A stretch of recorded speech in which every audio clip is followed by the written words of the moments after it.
and welcome to another episode of Healthy Living Resources. Today we have a special guest joining us to talk about health and wellness while going to school during a pandemic, so stay tuned.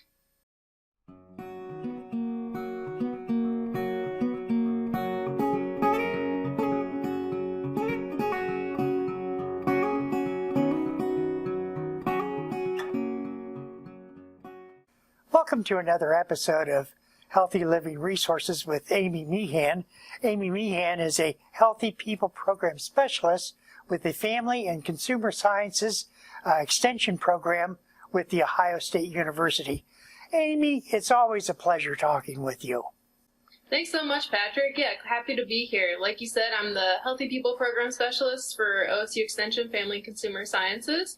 And today I brought a special guest with me.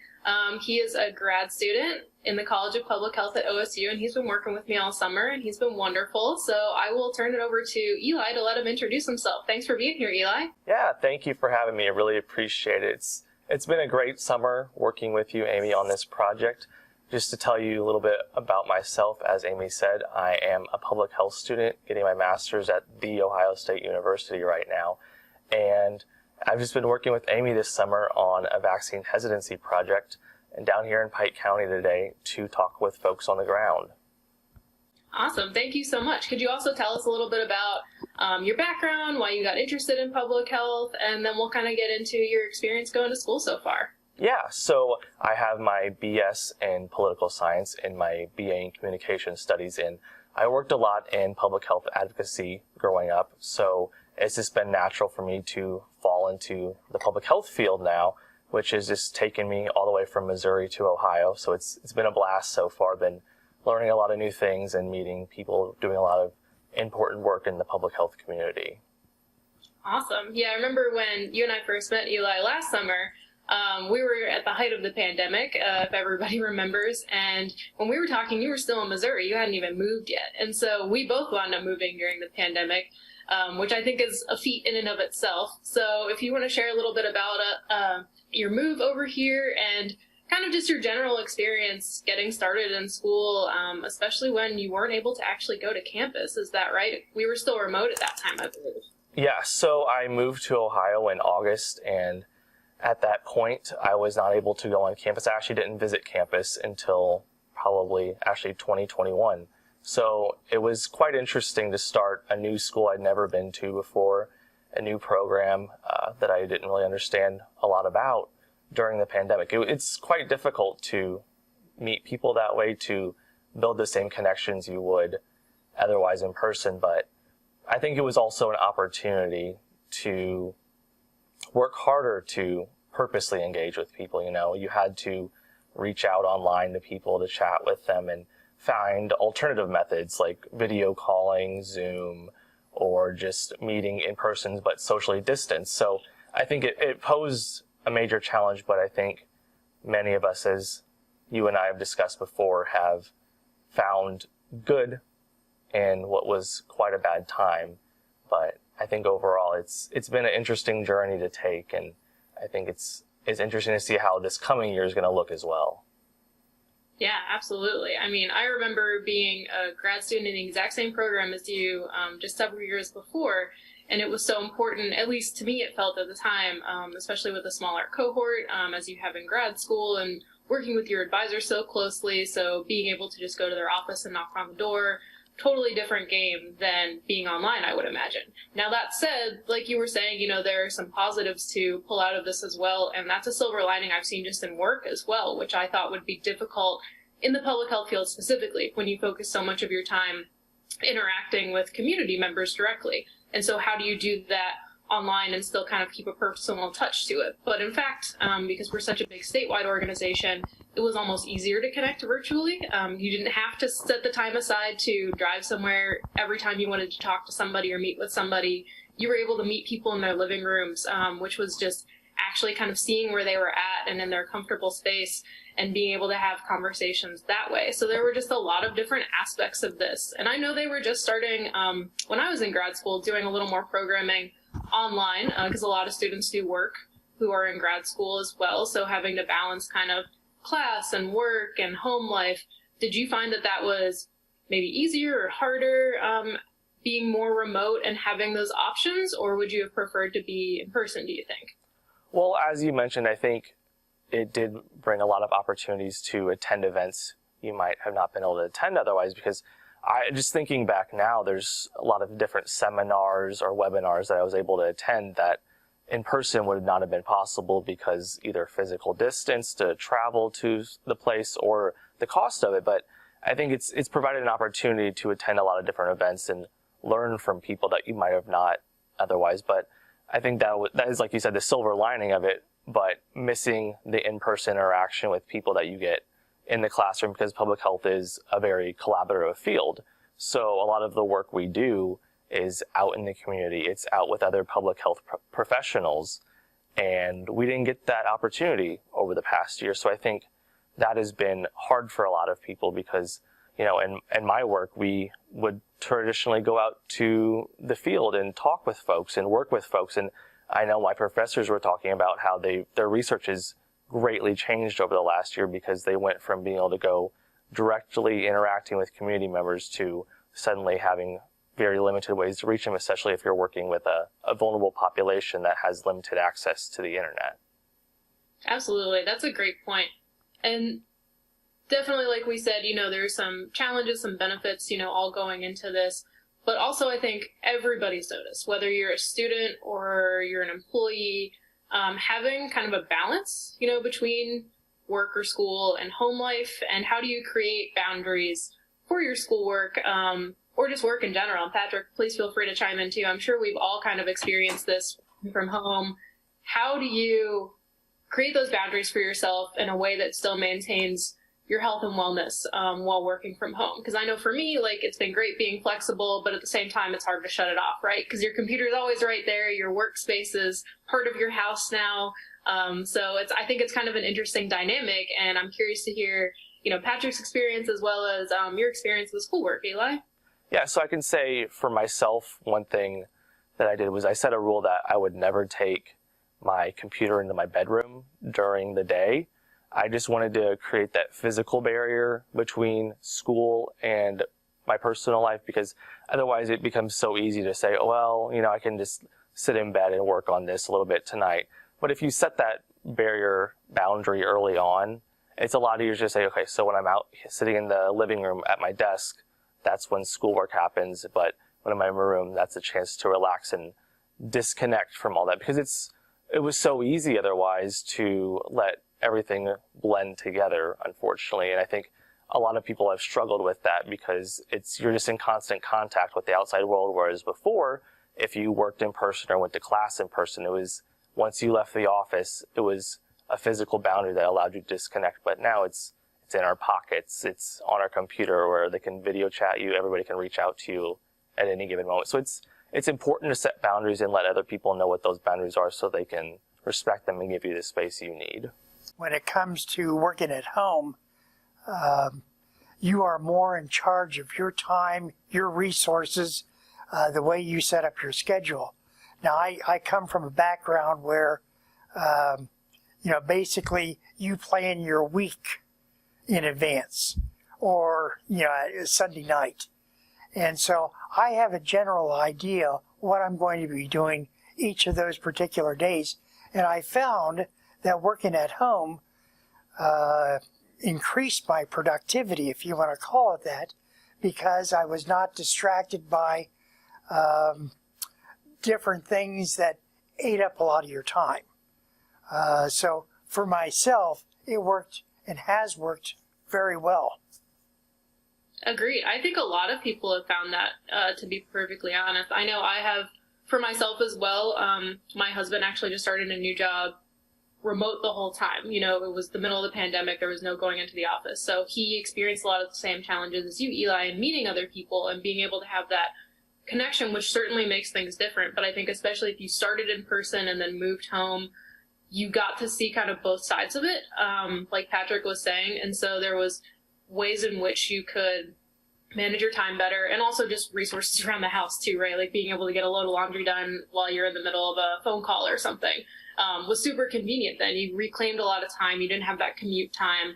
We kind of discussed this a little bit last time with Jamie, who was on with us to talk specifically about this kind of balance and the silver linings behind working remotely during a pandemic, and also now transitioning back into the office setting, and kind of how that looks. And now that people have adjusted to working from home, it's almost harder, or at least hard enough, to try to go back and readjust to what had been normal and what we had been used to, knowing what other opportunities are out there. So if I could segue for, just a quick minute into kind of general health and wellness and get both of your perspectives on this, again, similar to what I talked with Jamie about last time. So now that we've seen kind of both sides of this, and Eli, I assume you went to undergrad in person. So grad school, you can kind of see some differences there by not being able to go in person your first year. But what were some of the health and wellness differences that you both noticed pre and post, working or going to school in person versus now being from home? Some challenges, some benefits. If you guys could both just share a little bit about your experiences related to health and wellness specifically. I think a positive change that I saw was it was a lot easier to eat healthy, because suddenly you had a lot of time at home where you could cook. So in undergrad, I didn't really know how to cook, so I didn't take the time to learn. But once I was in grad school living out here, I just had so much time suddenly to learn to cook, to try new things. So I think in the food aspect, I improved the diet I had. But on the negative side, when you're not going in person to school, there's a lot less opportunity to exercise or need to exercise, because you don't have to drive somewhere and then park and walk, whereas the walk was bedroom to your living room, so it's a little bit less of a distance. So I think that was a negative aspect, but if you were able to be disciplined enough, you could create some kind of routine where you'd purposely go out and find time to exercise, because, you could do that when you're on a phone call. You could do that when you're on a Zoom meeting if you don't have to have your camera on. It was just an easy way to still listen to that, pay attention to that, but also be out and getting some exercise in. Do you think, I'm just wondering, the social aspect, we hear a lot about kids need to go back to school. Now, I know you're a man who's going to a graduate school. I'm an older kid. Yeah, you're an older kid. But is that really important, the social skills? Are they so important to not only the kids, but the graduate students? Yeah, I would say it's definitely been difficult on the social side, because just reaching out to someone virtually is a lot different than having that in-person interaction with somebody else. And I think especially when you're in an earlier developmental stage of your life, as children are, it was very difficult for a lot of them. It was very isolating for a lot of them. But I always try to see the silver lining in things, and I think it was also a really good opportunity for a lot of people to reflect on their own lives and use it as a time of self-discovery to learn about themselves, away from the pressures of the world around them, away from other people. So I think there was some good that came out of it, but I also think we see there was a lot of mental health issues that evolved from it, because people didn't have a chance to interact anymore. I mean, if I think about it, there's babies that have been born during the pandemic that might not have seen inside of a grocery store until quite recently. So I think it's going to be very interesting to see the long-term consequences of kids not being in school, but it was a balance that had to be struck, unfortunately. Another thought that I have, we're seeing a lot of social unrest in some of the major cities. And I'm just curious if the confinement within COVID, because of COVID, is that one of the big stresses that we're seeing as a result? I would say that I think partially with any of the movements that we saw over the past year, I think the isolation and being stuck at home was definitely what contributed to some people going out, because it was finally an opportunity to see other people and have a joint cause with others. But I would say there was definitely other root causes that also caused people to get out as well. But I think it played a role in it. Definitely. I think, it also depends on the kind of person you are too. Jamie and I touched on this a little bit last time too, where she was an extrovert, I'm an introvert. So when the world shut down, I was totally fine with it in a sense. Being told to stay at home, great. That's what I like to do anyway. Whereas my husband, he's very extroverted too. And so when it was just the two of us, he would just follow me around the house wanting to chat with me. And that's just not the type of person I am. He usually has that outlet like at the gym or other places with other people, which is great. And so it was quite the balancing act. And like you could really see how it affected certain people differently depending on your personality. And so definitely like everything you mentioned, Eli, it makes a lot of sense, you know, the positives, the negatives. And two, something we talked about last time with Jamie was having this flexibility moving forward, especially learning as you're going back into person, whether you're working or a student, whatever the expectations might be, they kind of have to look different now. Because as people want to transition back, you know, I think especially millennials, we wanted flexibility like this for a really long time, you know, having that work-life balance kind of back into our own hands and being able to be at home a little bit more and appreciate, you know, the space that we do have and the family and all that kind of good stuff. And so this was kind of great for that, in that it made it more normal for a bit. And so I think moving forward, there might still be that expectation that if you want to be home for reasons X, Y, and Z, that should be okay to a point, right? And so employers and teachers, whoever else might kind of need to be getting used to this sort of leniencies that people might need to take.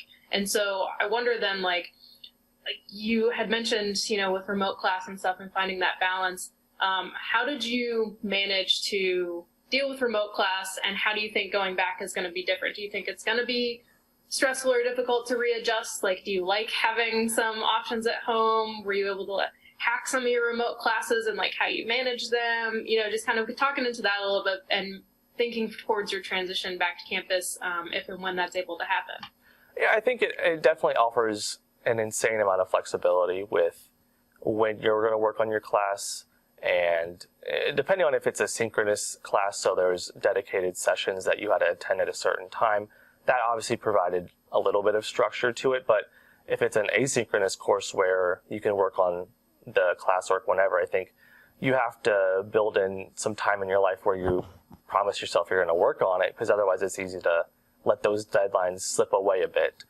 But I think it has changed what my generation and other generations expect of their future employers or their current employers in terms of flexibility and when they go to work, when they can get some time at home to work from home. Because I think in the studies that we're seeing now, productivity has not fallen in people that work from home. So I think it's something that we do want, because it gives us the ability to spend more time with our family, more time with our friends, more time going places, seeing things. And I know it's for me, I'm excited to go back in person in some ways, because it offers the opportunity to meet people, socialize, and collaborate a lot easier. But also there's the reality that, you know, you have to account for time to commute to school now, account for time to walk from wherever you park to classrooms.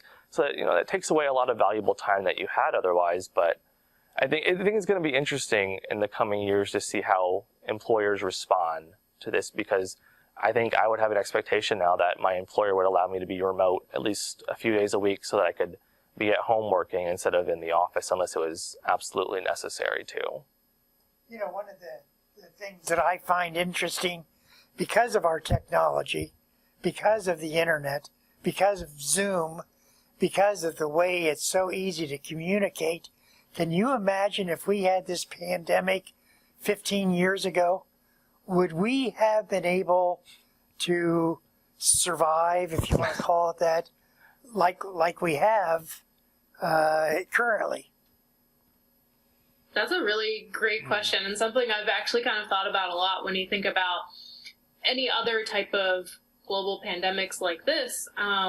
It had been well before we had so much access to technology, not only to keep in touch, but also to entertain ourselves. So, you know, that if you're going to be stuck at home, this was kind of the time to do it, because at least you did still have access to talk to other people, to keep yourself entertained when you physically weren't allowed to go anywhere else for that type of entertainment, save maybe outside if you lived in a place where the weather was nice at that time of year, which in Ohio, it wasn't all that nice quite yet. There are many days when I forced myself outside in like a little bit of rain and like 3 jackets on just because I needed to walk, you know, during a phone call or whatever else, because I was going, you know, a little bit stir crazy inside, especially with the weather not being as nice. So definitely, I think this made a big difference, and I hope, you know, that people can reflect back on that and at least appreciate that situation now, that we were able, and just even little things like FaceTime or Skype. Like I remember, traveling with my family back in the early 2000s thinking about, oh man, it would be so cool if we could pull up like my grandpa on the phone and let him, watch whatever the show was with us out in the middle of the desert and the pyramids at Egypt. It would have been so cool. My dad and I literally talked about in 10 years we'll have like a tablet or something where you can do that. And then sure enough, we have an iPad and we have FaceTime. And so, being able to still see people too, not even just having to pull ourselves back and only resign ourselves to talking to them over the phone where it's just voice. So the fact that, I was in Ohio and my family was in Texas, it was really hard not being able to see anybody or visit anybody family-wise, and I know a lot of other people can relate to that, especially if they were in other countries, living somewhere. It made it very difficult, so I'm really thankful that we did have all of that, and that we were able to then continue the work that we did. Like I mentioned, with public health, we were very concerned if we were going to be able to continue to meet our constituents where they needed us, when they needed us, especially during this time, because it changed so much in our work, in what we focused on with health and wellness, because there then became this whole sect of health and wellness that revolves specifically around COVID, whether it was physical well-being as a result of the stresses of being in isolation, or if you did get sick, what did that feel like? And, missing relationships with people, the mental health aspect of it. There were all these different things to consider. Like Eli said, a benefit, you could potentially eat healthier at home. Some people went the other direction, and it really didn't matter. However you needed to cope, right? That was okay. But recognizing all of these different components. And so Extension did get very good at being able to kind of on a dime turn ourselves, especially with the virtual world. We had already become somewhat familiar with Zoom because we're a statewide organization, and so we all work within the different counties across Ohio. And so a lot of times we weren't even seeing each other in person prior to the pandemic because it was just too difficult to travel to see each other. So we Zoomed all the time. So we had a little bit of a leg up, which was great. And then being able to learn how to turn it public facing so that we could meet people where they were at. And because everybody was home, it was kind of nice too that we could run programs during the day, over a lunch hour or something, because it was almost easier for people to tune in and join us because they were at home and available, or they could have this on in the background while they were doing something else. And it wasn't coming at the end of a full day of work where they had just gotten home and were putting dinner together for kids or things like that, that we all of a sudden then started, seeing a lot more folks join us for these programs, even from other states. That's the cool thing about this too, is we could have people from other states come in and join us as presenters. And then we could also have other folks join us as participants, and we were able to market across the nation. So we were able to do things more uniquely, though I know Extension folks are excited to get back in person a little bit, and I believe like the fair is going on in Pike County right now, and Eli's going to check that out later today, so to get a little bit more in-person time as well. So as we're talking about, virtual versus in-person and that kind of stuff, Eli, could you tell us a little bit about, so with the relationship building with classmates and professors, how were you able to kind of work around that remotely? And have you been able to see, folks in person in the meantime? Has it made a difference? All those kinds of things. It was very difficult in the fall of 2020 when I first started to make friends because, especially with most classes being not synchronous sessions, you didn't see people even on Zoom. They were just a name on the screen, and it can be pretty difficult to make friends through a forum post on Carmen. So I think you got to be very purposeful in trying to meet people. So reaching out to people that you seem to have similar interests with, using platforms like GroupMe to try to build a sense of community among your classmates and find common interests that way, find people that have your same interests professionally, personally.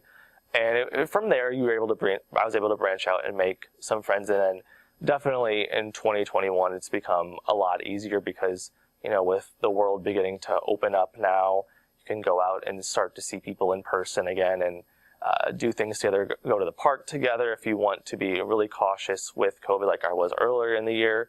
So it's evolved throughout my time in grad school, but I think now especially the summertime was a really good time to be able to spend time with classmates and meet them and reflect on the year together and see how we all handled it, because I think everyone handled it a little bit differently in how they responded to it. And some people had already gone to Ohio State way before they started their master's program, so for them, much didn't feel very different. But for me, being totally new to the program, new to the school, it was quite like baptism by fire, I would like to say, because I didn't know much about the program. So it was definitely you had to learn pretty much from the beginning like a child almost.